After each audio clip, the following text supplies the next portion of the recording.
Earlier this month, here in the United Kingdom, was the Global Summit on Artificial Intelligence Safety, an event hosted by the UK government in an effort to, and I quote, agree safety measures to evaluate and monitor the significant risks from AI. It was a bit of a mess, quite frankly, all at a time where we really need greater understanding of how and where to employ safety and protection measures for industries as well as broader society and artificial intelligence. At the same time, I've been chatting more publicly in the press about the need to build protection measures for AI across the games industry. And so in this episode of AI and Games Plus, yours truly, Tommy Thompson, is going to dig a little deeper into that. What do I mean by safety measures? What the likes of the AI Summit really fails to grasp, and sort of how the reality of AI is actually applied, and what the games industry can start doing to make positive steps forward. So if you're not familiar, let's bring you up to speed on what the AI Safety Summit was all about. As I said already, it was intended as a means to raise discussion on how to evaluate and monitor the risks of AI, all the while not really delivering any meaningful conversation on the topic. The UK government, and more specifically the Prime Minister Rishi Sunak, made quite a lot of noise in hyping up this event, hosting it at Bletchley Park, where AI forefather Alan Turing worked as part of the team cracking the Enigma code during World War II. It hoped to bring together figureheads both of government and of AI companies from the likes of Central Europe, the United States, and even China to discuss the real-world applications of AI and the potential safety risks it presents. While this all sounds eminently reasonable, much of this is really performative politics on the part of the UK's Conservative government at a time where the UK's status in many regards is diminished courtesy of Brexit. It is equally in the realm of computer science.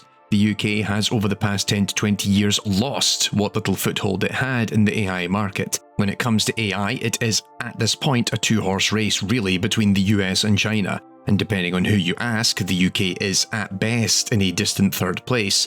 The AI Safety Summit sought to help re-establish the UK's relevance in this space, but even then it all felt rather lackluster. Meaningful efforts on regulation of AI and relevant technologies are well underway in the European Union, which the UK will probably have to play along with in order to do business in the Euro markets. Meanwhile, US President Joe Biden announced an executive order on AI regulation the same week he then opted not to attend the summit and sent Vice President Kamala Harris in his stead. This naive posturing by the UK cabinet is highly evident in virtually any of the press surrounding the event, as Sunak shows a distinct lack of knowledge on the subject matter, often speaking of AI as an omniscient presence and of the realities of systems becoming sentient and threatening our way of life.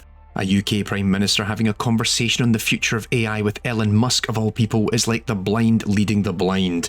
Two people in positions of power and authority waxing poetically about how everyone beneath them will suffer at the hands of AI as their livelihoods are ruined. It was quite a staggering display, particularly with an election year in 2024 no less, as these two supposed men of industry showed a fundamental lack of understanding of how AI technology works and how it will be employed in society, but the big takeaway was that the little people would suffer the most. Now, what does all of this have to do with games, Tommy? Well, it's important that as a society we start moving towards building safeguards to protect developers, users, and consumers of artificial intelligence, whatever form it may present itself in. The big conversation that's happening around AI right now is largely around copyright, particularly due to generative AI techniques. But it's also a situation in which AI as a whole is generally misunderstood, and we really need to start addressing this. When you have the Prime Minister of your country speaking about AI using the Terminator as their base of understanding, we're in real trouble. The real problems with AI is not about it being in control of military hardware, but rather when people in positions of power and authority, be they in political, military, or capitalist frameworks, use those systems to expedite decision-making, as they attempt to take existing ideas and data and use it to create a system for automation. The real threats of AI are not from these systems themselves, but the people that decide we're going to use them. Sometimes this is going to be deliberate, to do harm, or make monetary gain from others, while a lot of the time it's either developers or consumers using AI without real understanding of what it does. And yes, all of this applies to the games industry. In fact, recently I was interviewed by our Branching Factor podcast co-host George Osborne on his new publication on Substack, the Video Games Industry Memo, about why we need to do a better job of capturing the nuances of how AI is going to be used in games and regulating the industry to better protect both players and developers. Does this mean I'm all for government intervention and the introduction of AI regulation? Yes and no. Historically, governments, be it the US, the UK, the EU and elsewhere, are not great at regulating technology. This is a common issue given governments are often led by people who have a very poor grasp of technology in general, not to mention getting the regulation in writing such that it captures the nuances of these technologies in a way that is then enforceable is a real challenge. In fact, earlier this year, George and I discussed this at length on Branching Factor about how the UK government has failed to implement meaningful legislation against loot boxes, because the practice and surrounding ecosystems are incredibly hard to define in such a way that you don't inadvertently legislate against all in-game microtransactions. I mean, sure, some folk might really want that, but that's a prime example of how regulation often harms and stifles innovation within technology-based and creative industries, given it will deem many a common-day practice illegal without bureaucratic oversight. At minimum, I would argue that we should be moving towards self-regulation, where the industry bands together and puts forward safe practices that are clearly communicated and can be somewhat enforceable. It wouldn't be the first time this has happened either, given many of the rating boards you see across gaming markets emerged as a result of a need for the games industry to better acknowledge the risks to players being exposed to certain types of content. It's a topic that came to the forefront in the 90s as games like Mortal Kombat and Doom began to shape public discourse on violence in video games. Self-regulation, that is then enforceable throughout the industry when governments endorse it, is useful in that it often prevents broader government regulation. It shows a maturity on behalf of the industry to recognise this as a problem and how we should approach it. So what does all of this mean for AI in games? How can we self-regulate? I don't have all the answers to this, but I want to spend the rest of this video unpacking the comments I made in the VGIM article and dig into what areas we collectively as an industry need to be focused on. For me, breaking down the safety of AI systems in games is really focused on 5 key elements, all of which provide an aspect of protection, be it for a game player or for a developer. First of all, let's talk about players. As a player, you're happy just playing your games, right? But what about if the game is using AI that is also reliant on your data?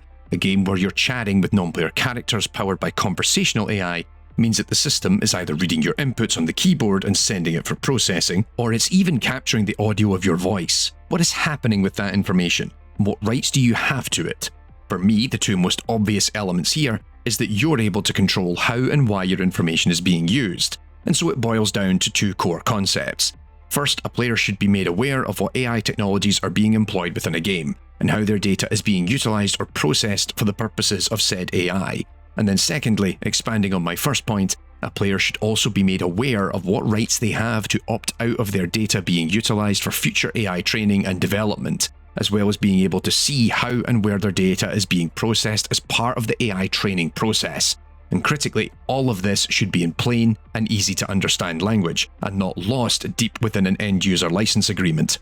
Now, a lot of my second point here could be captured to some extent, courtesy of data protection regulations such as GDPR, but it doesn't explicitly provide protections against AI. This is actually an issue that has been seen with the likes of OpenAI, who originally took everything you wrote to GPT as data it could later use to train it. As of April this year, this became an opt-out. Now at present, most of the second element have to come about courtesy of some form of legislation, but the first part can be more clearly communicated in much the same way that the likes of PEGI and the ESRB now dictate that loot boxes and similar microtransactions for random items now be displayed as part of a game's rating. Meanwhile, jumping over to developers, my concerns stem from a need to better share information on the risks of using certain AI techniques and tools, and whether they result in a legitimate problem for that developer. As I've discussed in recent episodes of AI and Games Plus, the likes of Steam imposing strict limits on generative AI tools is a big issue for developers who may not be aware until that point that they're getting themselves into a pickle. Sure, big AAA studios have legal teams and much more besides that will help them, but for many small to mid-sized studios, they arguably don't have the legal expertise behind them to help make these judgment calls. Plus, the technology is moving very quickly, so it's going to be difficult for studios to know what the requirements are to even use this tech. So my proposals for protecting developers are actually pretty straightforward. First of all, a developer should be able to easily and accurately determine the legal implications of using a specific AI technique, notably generative AI, and have clear guidelines on what the particular issues are with the use of a technique or approach that could result in implications for the future. Secondly, by extending on my last point, it should be made clear how a specific generative AI tool, such as GPT, DALL-E, or Stable Diffusion, uses data, how the output is generated, and where sources of that data are procured. This should also be extended to third-party products that are based off these same ideas or are licensing these platforms. Lastly, an up-to-date and clear guide on what is deemed accessible by different platforms, storefronts, and professional bodies. None of these ideas are inherently complex or difficult, but they require a lot of effort to put into practice. One way I've previously argued for this is to have what is known as a traffic light system that dictates based on color coding whether a given tool or approach is considered safe or otherwise in a number of different scenarios.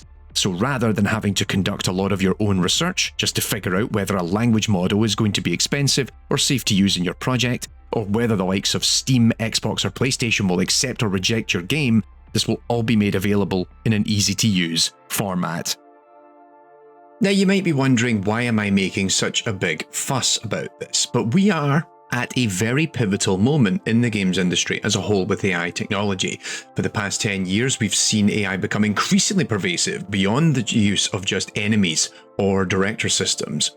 As we've seen across many of the videos I've made, it's being used in a myriad of aspects of game development, but only now are the risks becoming more prevalent, with your actions, your voice being captured to use for AI systems for training purposes and for creators as well, whose materials might be used without their permission. Both now and in the next few years, every facet of society, not just games, is going to start seeing how AI is going to be making change, both positive and negative.